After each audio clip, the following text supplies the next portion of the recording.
Imagine for a moment that it is your wedding night in the year 1400. Your new spouse is waiting for you in the bedroom. You desire intimacy, and you have approximately 14 days to study the 847-page manual that the Church has published, explaining exactly what you can and cannot do in bed. Because it turns out that in the medieval world, having sex was not simply an act between two people.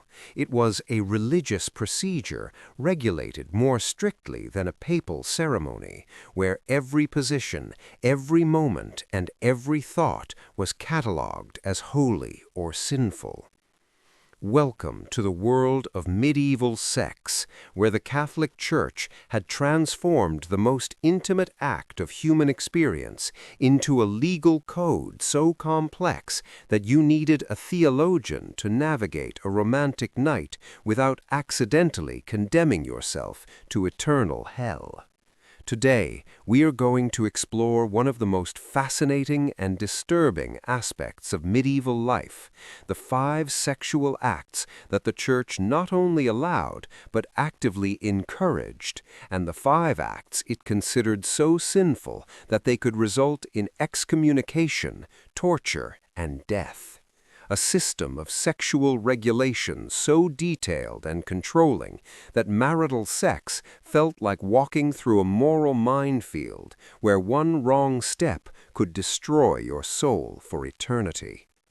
Prepare to discover why medieval confessors needed specialized manuals to interrogate couples about their intimate lives, why certain days of the year making love with your own spouse was considered a serious crime, and why sexual positions had such specific moral classifications that theologians debated for hours about the relative holiness of different angles of penetration.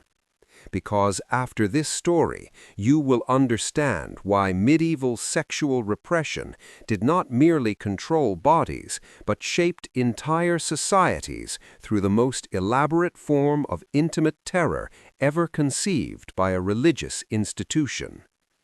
Let us begin with something that will completely change your perspective on medieval marriage, the 5 sexual acts that the Church not only allowed, but considered marital virtues that guaranteed salvation of the soul and divine favor. But here comes the part that will leave you stunned. These permitted acts were so restrictive and specific that they turned marital sex into a completely mechanical and dehumanized experience. First permitted act, the pure procreative act. The only form of sex fully approved by the Church was what they called the pure procreative act, the missionary position in total darkness with the exclusive purpose of creating children, performed without pleasure by either spouse and completed as quickly as possible to minimize time spent on sinful flesh. Marital manuals specified that the man must penetrate his wife with solemn procreative intent, without foreplay, without passionate kisses, and without any movement that could be interpreted as seeking pleasure. The woman was required to remain completely passive, eyes closed, praying throughout the act to sanctify the reproductive process. Records from the Archbishopric of Canterbury contain letters in which confessors praised couples who managed to conceive without sin using this method. One letter from 1456 congratulates a noble couple for fulfilling the procreative duty with such purity that neither the man nor the woman experienced carnal corruption during the conception of their heir. But here is what is truly terrifying. This act had to be documented. Couples had to confess the specific details of every sexual encounter to their confessors, who kept detailed records to ensure procreative purity was maintained. The archives of Toledo Cathedral contain thousands of these intimate records, documenting not only frequency, but exact duration, words spoken, and the level of pleasure experienced. Second permitted act, the sacred marital debt. The Church recognized that spouses had the right to demand sex from one another to prevent adultery, but this marital debt had such specific rules that intimacy became a legal transaction. The spouse who owed sex had to comply with holy obedience, while the spouse who demanded it had to do so with divine authority. Manual specified that a woman who refused the marital debt committed a mortal sin, but a man who demanded it on forbidden days committed a mortal sin. Official calendars marked exactly when the marital debt could be exercised. Never on Sundays, never during Lent, never during major saints' days, and never during menstruation, pregnancy, or lactation. Records from the convent of Las Huelgas document a case in which a woman was excommunicated for refusing the marital debt on a technically permitted day, while her husband was punished with penance for demanding it using words that showed carnal lust instead of holy marital authority. Third permitted act, the correction of infertility. When a couple could not conceive after 1 year of marriage, the Church allowed specific modifications to the sexual act to correct divine infertility. These included slightly altered positions, specific schedules based on lunar cycles, and the incorporation of special prayers during the act. Medical records from the time show that these methods were developed by theologians in consultation with Christian physicians who combined rudimentary medical theory with religious doctrine. The result was sexual procedures so complex that they required prior preparation and confessional supervision. Fourth permitted act, the remedy against lust. The Church recognized that total abstinence could lead to greater sins, such as adultery or masturbation, so it allowed limited marital sex as spiritual medicine. But this medicinal sex had to be preceded by confession, followed by penance, and performed with the least possible satisfaction. Couples using sex as a remedy against lust had to report to their confessors whether they experienced pleasure and received additional penances proportional to the level of satisfaction reported. Fifth permitted act, sacramental union in illness. When one spouse was gravely ill and near death, the Church permitted a final sexual act called sacramental union in illness. This act was considered so sacred that it had to be witnessed by a priest to ensure it was performed with purity and holy purpose. Parish records contain dozens of such cases in which couples performed this final sexual act under direct clerical supervision, with specific prayers and the understanding that it was a final earthly farewell before eternal separation. Now, if you find this ecclesiastical regulation of marital intimacy as fascinating as it is disturbing, do not forget to subscribe to the channel for more revelations about how religious institutions controlled every aspect of medieval private life. But if the permitted acts were restrictive to the point of dehumanization, wait until you discover the forbidden acts that could result in torture, death, and eternal damnation. Because the medieval Church did not limit itself to regulating permitted sex, it created a taxonomy of sexual sin so detailed that it included acts most modern people would consider completely normal and harmless. First forbidden act, sex for pleasure. The most severely punished sexual act in the medieval world was having sex with your own spouse for the exclusive purpose of pleasure.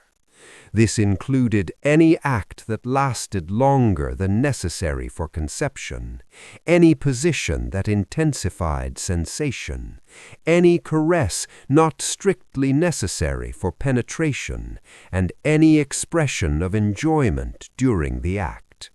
Confessional manuals contain specific questions designed to detect marital lust. Did you last longer than necessary? Did you touch unnecessary parts? Did you experience pleasure? Did you wish to continue after ejaculation? Affirmative answers resulted in penances lasting years.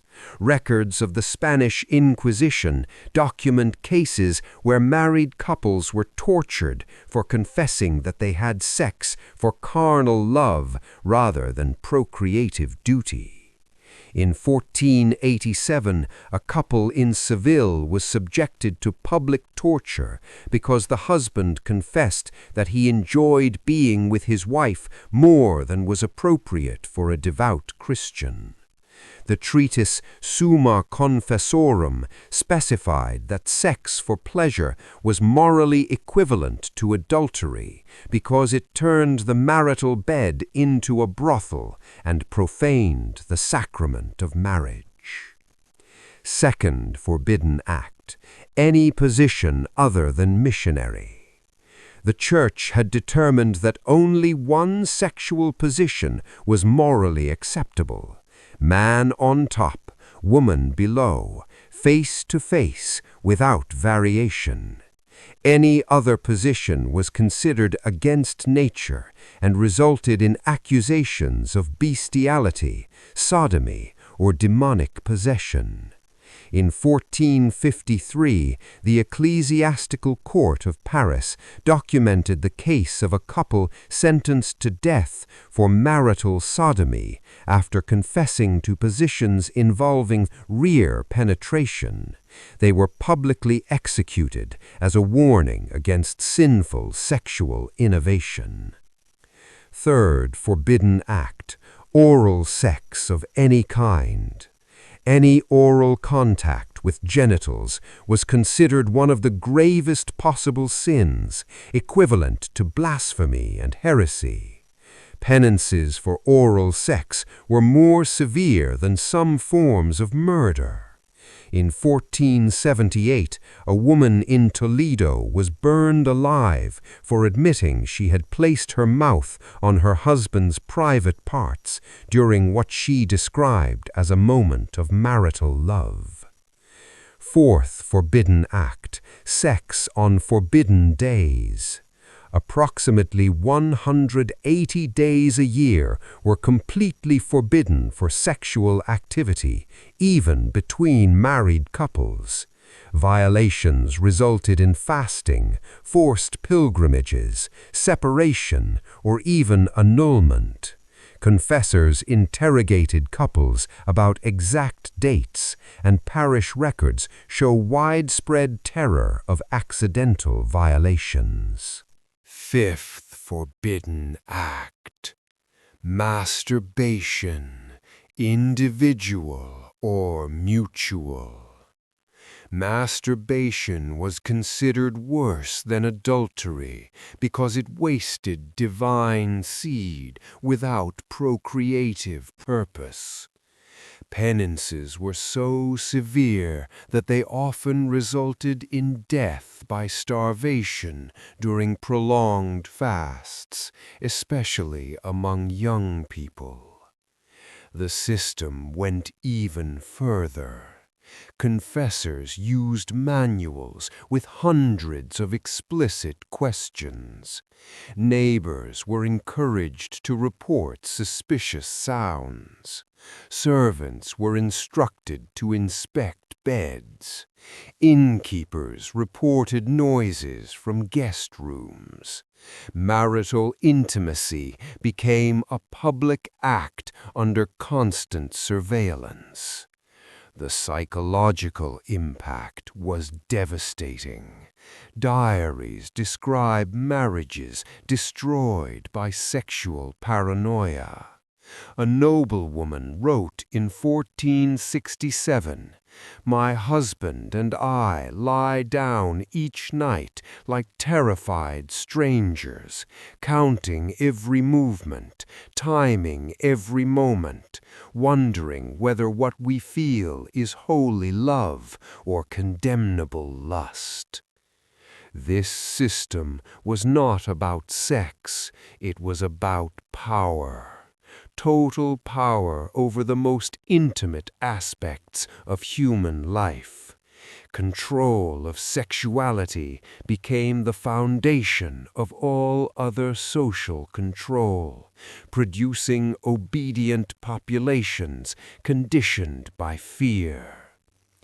So there you have it, 5 sexual acts the medieval church allowed under conditions so restrictive they turned intimacy into a medical procedure, and 5 acts it punished so severely that they led to torture and death. A massive experiment in social control through sexual repression. The next time someone nostalgically praises traditional values, remember that those values included systems that turned marital love into a legally regulated act under constant threat of brutal punishment. And remember that the sexual freedom we take for granted today was won through centuries of resistance against institutions that treated pleasure as moral corruption. And now, if you'll excuse me, I'm going to appreciate the fact that I can be intimate with my partner without consulting a theological manual, timing the act, or worrying that my neighbors will report inappropriate noises to religious authorities. If you made it to the end of this disturbing but illuminating exploration of medieval sexual control, tell us in the comments what country you're watching from. We love knowing how far these historical truths are reaching people who, like us, value the protection of personal freedom against authoritarian control.